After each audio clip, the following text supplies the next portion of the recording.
So I just honed this D16 white block out with nothing but what, a basic ass ball hone here, and oil, regular drill. It's factory bore. It's still got pretty good cross hatching. I don't have any scoring, any issues. It's kind of hard to get it on camera, especially on this crappy GoPro. But every cylinder is absolutely perfect. I couldn't have asked for better for a junkyard motor that I absolutely have not had bored or honed at all. It's just still 75mm. And I have solder blasted and put back together the factory pistons. I'm just going to run factory pistons with new rod bearings and piston rings for now. The only thing aftermarket really is the head studs. Of course I'm going to run head studs and an OEM gasket just to try to make sure and keep it together. I'm going to run a CX racing kit on it eventually until it finally blows up, and then I'll probably CSS a block and do something serious, build it right. This is just kind of my first attempt, and I will most likely blow this up. Probably over tuning more than over mechanical, but it'll be fun.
Alright, so just shot a little time lapse getting this off the stand and trying to start getting it mated. I've had to stop for a second because I've got to go look up the torque specs on the flywheel bolts and the pressure plate bolts, and I might as well look up the ones for the bell housing bolts as well. I'm about to try to do all that. I'm going to get these mated.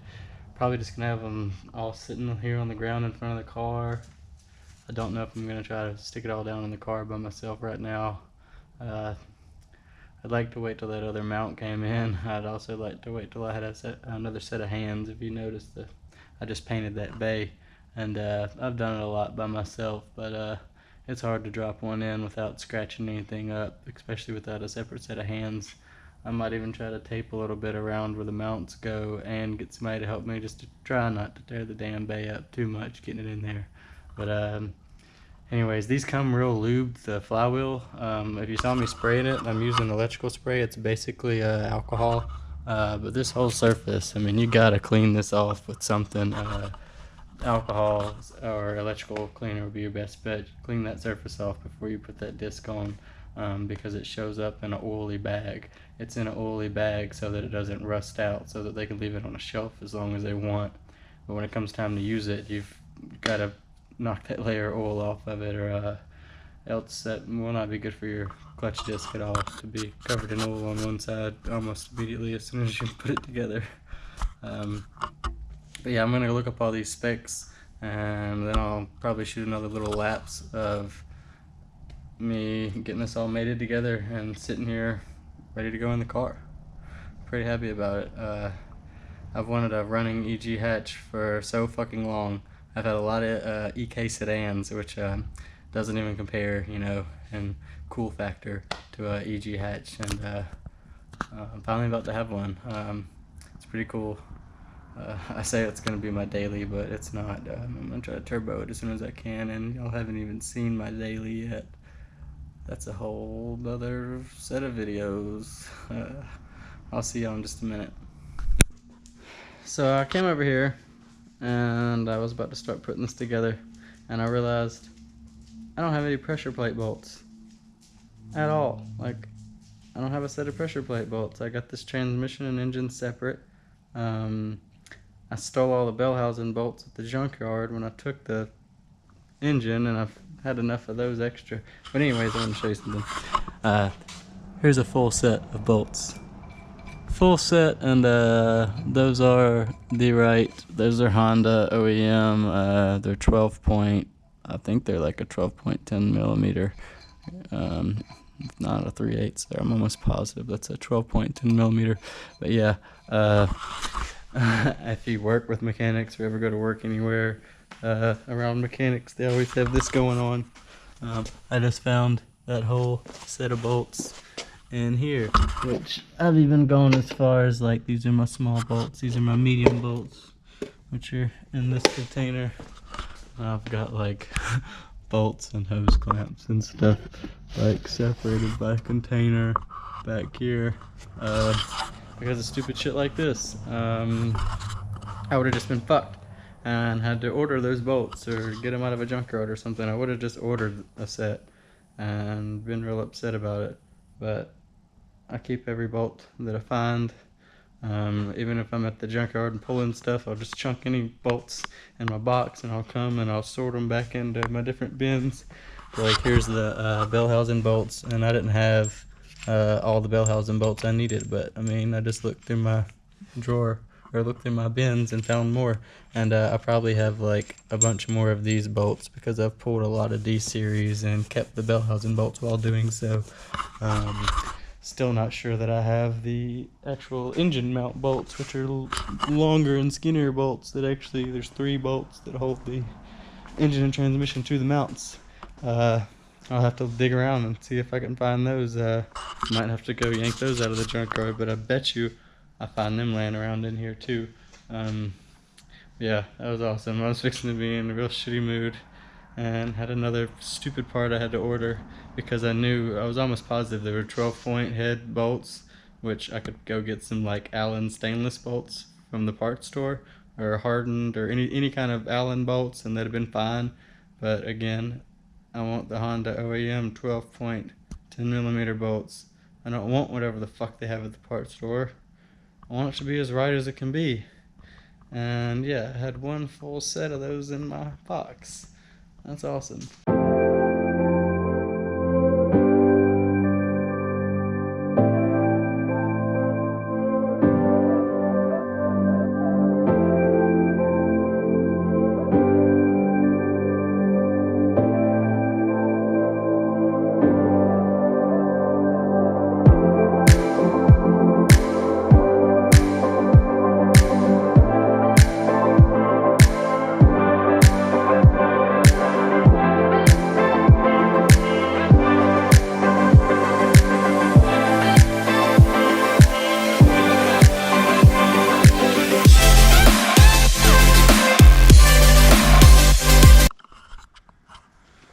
You ready to go home? I'm tired. Are you tired? Where do you want to go?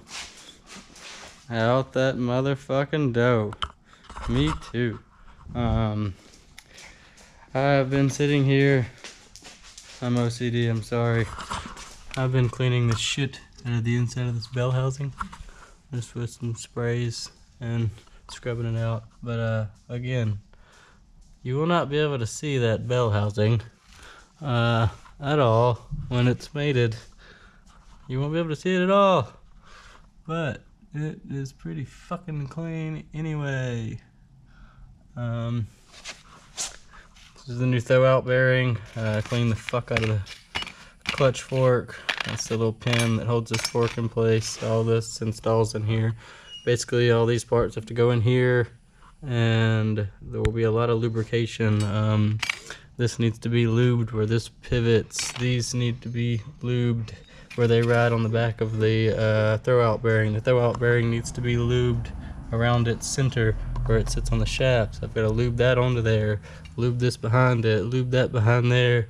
Actually need to get some lube up in there on the pilot bearing. So yeah, I'm gonna fucking lube the shit out of everything right here. Just squirt lube everywhere. They gave me a little bit of lube. I'll put this on the more important stuff, and then white lithium grease.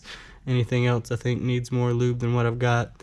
And yeah, I'm gonna lube this bad baby up and get it mated, and it will at least be fucking sitting here mated together today. I'm not fucking leaving the shop until these are at least mated, sitting in front of this car. Gotta start setting goals, fucking making them.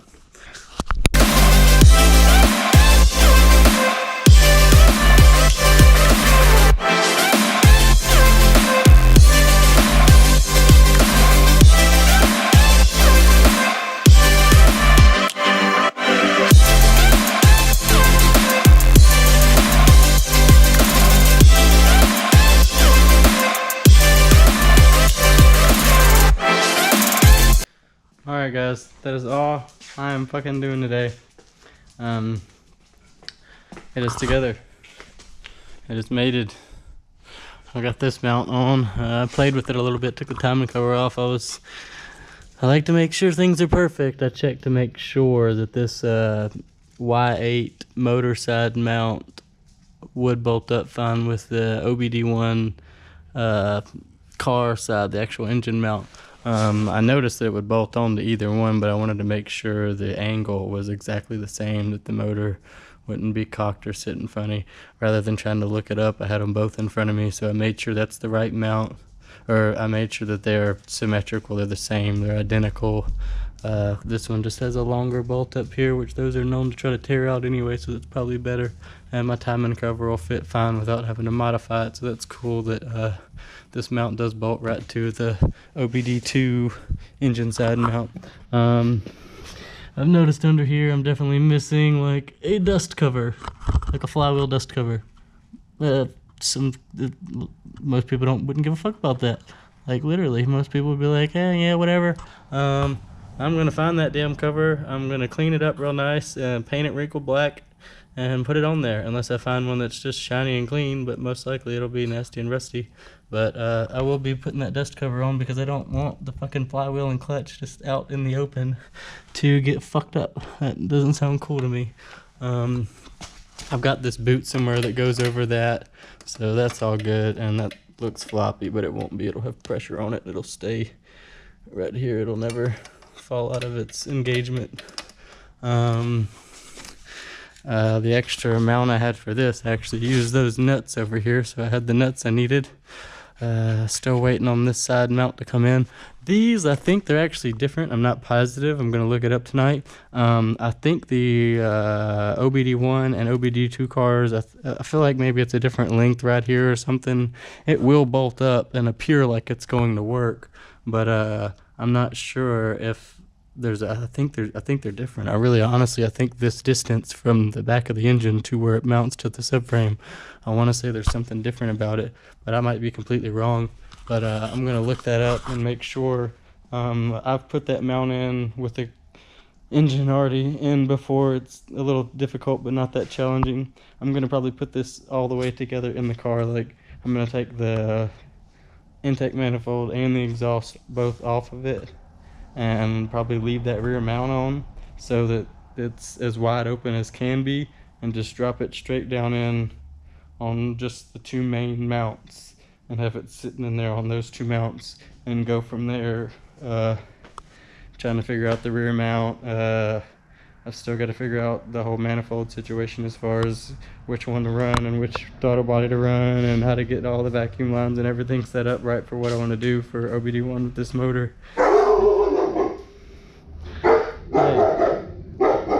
Hey, will you shut the fuck up for a minute? Hey, shut the fuck up. I'm trying to talk to people. I'm not doing anything else today, guys. Do my best to get that motor in this car immediately. I'm waiting on the mount, but I might put it in anyway. It's not a big deal figuring all this crap out. I've just got to sit down and look it up and make sure for sure what I do need in the vacuum, what IACV to run, blah blah blah, map sensor, stuff like that. The few little intake sensors. I think some of them might even work on OBD1 and OBD2. Honda's like Legos. I mean, you can pretty much, if you had it in your face, you can look at it and play with it and swap it around. But this is what we got so far, and I think it's pretty good. There's the car. It's mated. I just have 2 bell housing bolts in it. I have not put them all in it. I got to put them all in it. I got to torque them all to 50 foot-pounds. I know that. I'm not ignorant. That will happen. I'm just fucking tired and wanted to go ahead and shoot this video and get the fuck out of here for the day. Boss lady says we're going to Monroe this evening, and I just do what boss lady says. So I gotta get the fuck home today at a reasonable hour. So see y'all later.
been digging around looking for something odd and weird for a little while now that I knew I had, and I finally found a pair of them. I think I found one a couple times, but I haven't found both of them at the same time. Here they are.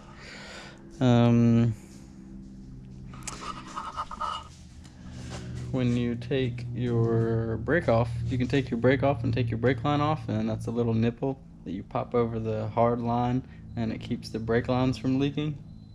I've been wanting to pull the brake calipers off the back of this car for a couple months now, and I knew I wanted to put a pair of those on them. There's no master cylinder on the car, brake booster, nothing. There is no front brakes at all. The pedal's not even on the floor, but it'd probably still drip and drain fluid everywhere. And if I was going to pull the rear calipers off for any length of time, I wanted to be able to have the proper nipples. That's exactly what these are made for. They pop over that hard line and keep it from leaking. And since this car's not going to be using the brakes anytime soon, I kind of had another idea of something I wanted to do with the rear calipers. This car might just have to get its own new set of rear calipers by the time it runs, because I'm going to do something else with these rear calipers probably pretty soon, because I have this guy here now, and I have no problem blocking off the hard lines, so I'm nothing but bending some hard lines down from a really fun project that's probably going to get me in a lot of trouble and tear up a lot of tires and differentials and shit. But it'll be a lot of fun.